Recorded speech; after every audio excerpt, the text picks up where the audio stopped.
Bonjour à tous, merci de nous retrouver pour votre émission politique L'a dit, l'a fait, l'a pas fait, les maires et leurs projets. Après Brapanon, l'entre-deux, le Tampon et Sainte-Rose, nous poursuivons notre tournée des 24 communes de l'île.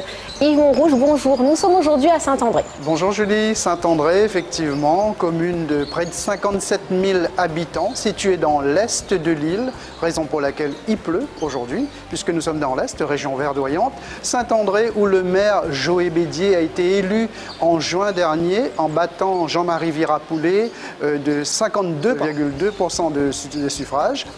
Jean-Marie Virapoulet, qui est le fils de Jean-Paul Virapoulet. Et pourquoi je vous dis ça? Parce que Jean-Paul Virapoulet est resté maire de la commune de Saint-André pendant 42 ans, 1972 à 2008, puis de 2014 à 2020, parce qu'il faut savoir que de 2008 à 2014, c'est Éric Fruiteau qui avait été élu et Joé Bédier était le premier adjoint d'Éric Fruiteau.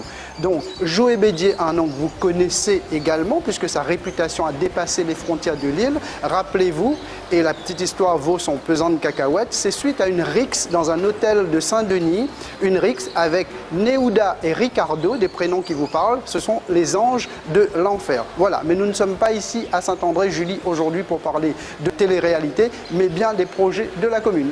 Merci Yves pour ce rappel. Nous allons sans plus tarder rencontrer le maire Joé Bédier qui nous attend dans son bureau.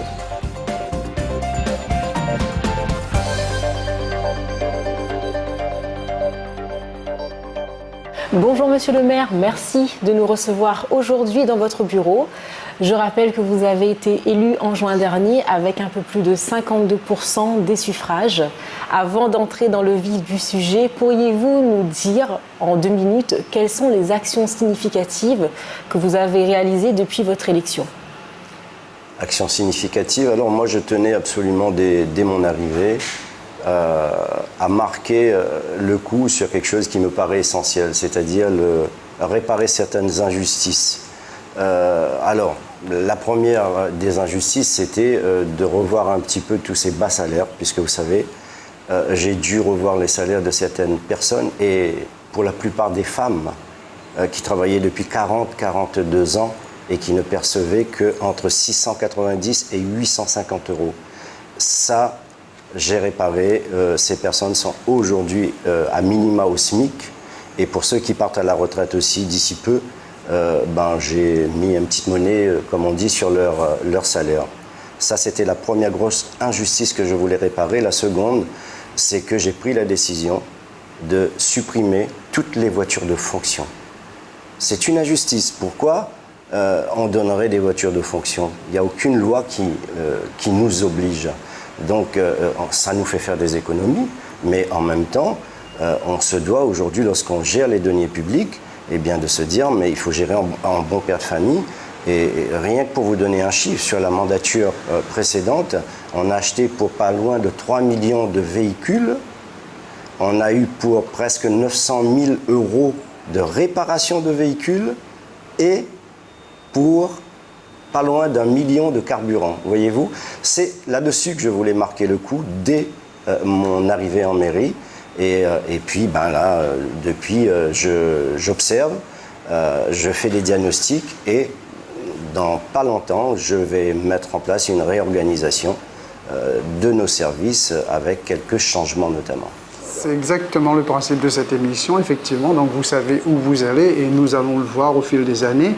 La deuxième partie de cette émission, c'est de vous demander quelles sont, par rapport aux promesses que vous avez faites durant la campagne électorale, quels sont les 2, 3, 4 projets structurants que vous pensez pouvoir concrétiser avec votre équipe d'ici à la fin de votre mandature, c'est-à-dire d'ici à 2026? Alors, le projet qui me tient le plus à cœur, c'est dans un premier temps et très rapidement, puisqu'on demande là la révision du PLU, je souhaite...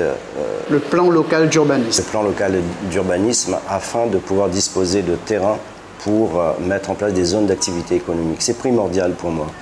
savez, on aura beau dire, mais Saint-André, la commune ne pourra pas absorber toutes ces demandes d'emploi. Il y a à Saint-André 11 500 demandeurs d'emploi. Et je comprends les gens qui viennent me solliciter. Quand on peut, on fait, mais c'est dérisoire. Tout cela passe par la mise en place de zones d'activité économique, attirer des investisseurs, créer des emplois. Ça, c'est hyper important. Il y a un autre projet qui me tient beaucoup à cœur, c'est celui de l'égalité des chances.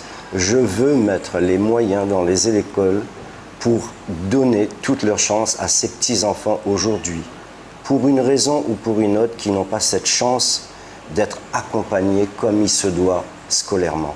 Et ça, je ferai tout pour ça. Toutes les semaines, je visite une école. Je prends note des demandes, des doléances.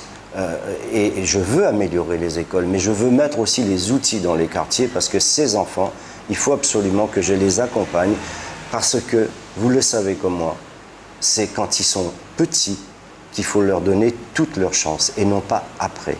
S'ils passent le cap de 6e, 5e, vous verrez, ils continueront par la suite. Mais améliorer au niveau du bâti scolaire, vous voulez dire ou... Non, pas que, mais aussi du soutien. Travailler dans la mise en place de structures dans les quartiers, en lien avec l'éducation nationale. Je pense que si on veut demain, que dans notre société, puisque souvent on me parle de l'insécurité.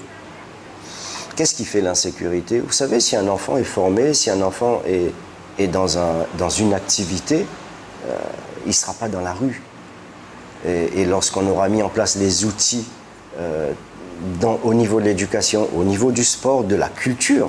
Au niveau du monde associatif et tout. Au niveau du monde associatif, parce que l'offre culturelle aussi est importante pour les enfants. Un enfant qui a besoin de tout ça pour s'enrichir, pour se préparer à affronter la vie.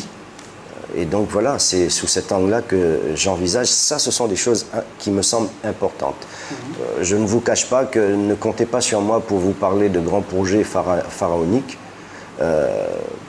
On a des projets, hein. Vous avez sans doute entendu parler de notre projet sur l'espace Valiamé.